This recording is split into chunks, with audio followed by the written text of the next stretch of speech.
bohong.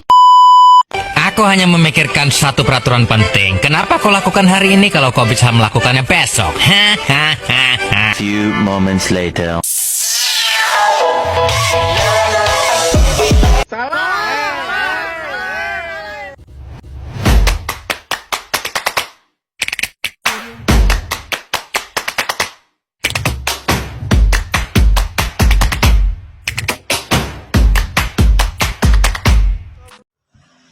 Assalamualaikum warahmatullahi wabarakatuh. Om Swastiastu, Namo Buddhaya, salam kebajikan bagi kita semua. Sebelumnya, perkenalkan nama saya Febriani Natasha, kelas KWB Siang, Prodi S1 Kewirausahaan, Fakultas Ekonomi dan Bisnis. Baiklah, di sini saya akan memaparkan jawaban kuis yang diberikan oleh Ibu Dr. Agustina Edi, SE, SH, SMPSI, MH, MPSI, dan MP.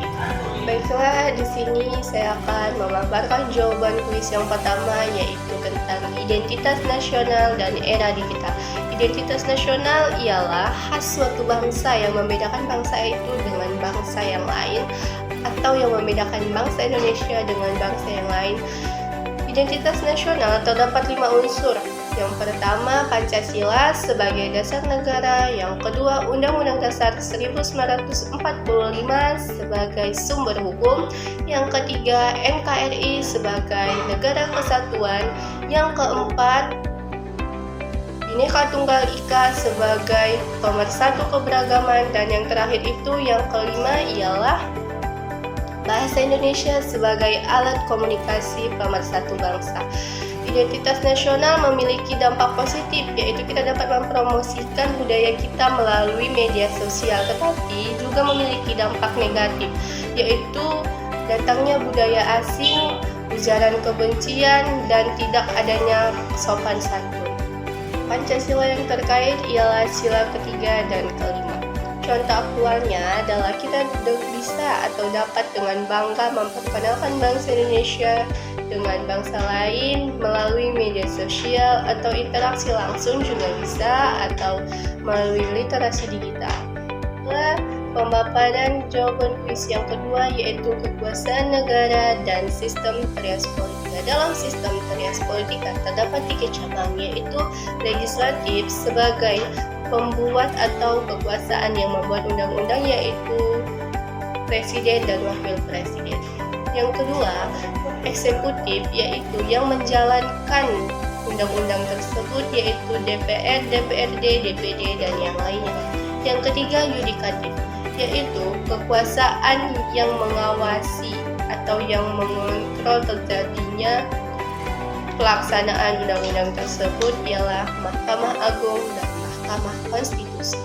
Pembagian kekuasaan ini bertujuan agar kekuasaan tidak terfokus pada satu lembaga dan dapat menyeimbangkan negara Indonesia. Contoh aktual checks and balance ialah pengujian undang-undang, proses pengangkatan jabatan publik penting, dan lain-lainnya.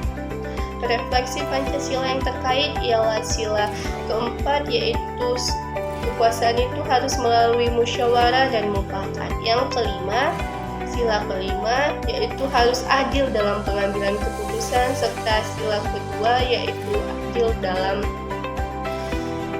pemilu atau adil dalam menyuarakan suara rakyat. Selanjutnya, yaitu yang ketiga, pemaparan kuis atau jawaban kuis tentang demokrasi dan tantangan di era teknologi informasi. Dalam era teknologi informasi terdapat 2 tantangan, yaitu hoaks dan polarisasi politik. Solusinya adalah dengan literasi digital dan diskusi rasional, yang dimana literasi digital itu ialah informasi dunia maya atau informasi digital yang akurat dan sesuai. Contoh penanganan hoaks ini adalah kita harus mengetahui informasi tersebut apakah itu fakta atau tidak melalui media sosial atau melalui literasi digital juga bisa. Melalui literasi digital juga bisa. Selanjutnya ialah kaitan dengan etika demokrasi, ialah menuntut musyawarah yang beradab dan penghormatan terhadap perbedaan pendapat dalam mewujudkan implementasi. itu terkandung dalam sila kedua, sila keempat, dan kelima. Baiklah, selanjutnya pemaparan jawaban kuis yang keempat, yaitu negara hukum dan prinsip supremasi hukum. Indonesia adalah yang dimana kita tahu Indonesia itu adalah negara hukum yang memiliki dua prinsip, yaitu supremasi hukum dan penegakan HAM. Yang dimana supremasi hukum itu ialah mengikat kekuasaan yang harus tunduk pada aturan yang ada. Dan contoh penegakan hukumnya ialah kita dapat melihat dari kasus korupsi di KPK atau oleh KPK. Dan makna dari equity the law ialah warga negara Indonesia di mata hukum itu sama dan tidak dibeda-bedakan. Nilai Pancasila yang terkait ialah nilai kelima yang dimana berbunyi keadilan sosial bagi seluruh rakyat Indonesia. Pemaparan jawaban kuis yang kelima yaitu partisipasi warga negara dan kesadaran. Kita sebagai warga negara memiliki tiga bentuk partisipasi aktif, yaitu ikut dalam pemilu, ikut dalam organisasi masyarakat, dan serta kita dapat mengawasi kebijakan pemerintah yang ada. Kesadaran hukum dapat menumbuhkan perilaku warga negara yang taat pada aturan dan bertanggung jawab. Dalam partisipasi aktif, kita dapat melihat dengan peran literasi digital, yaitu dapat melihat informasi melalui dunia maya atau melalui informasi digital. Nilai Pancasila yang terkandung ialah sila ketiga dan kelima, yaitu keadilan sosial dan persatuan Indonesia. Contoh aktual yang dapat kita terapkan yaitu dengan berkontribusi dalam mengikuti pemilu yang ada.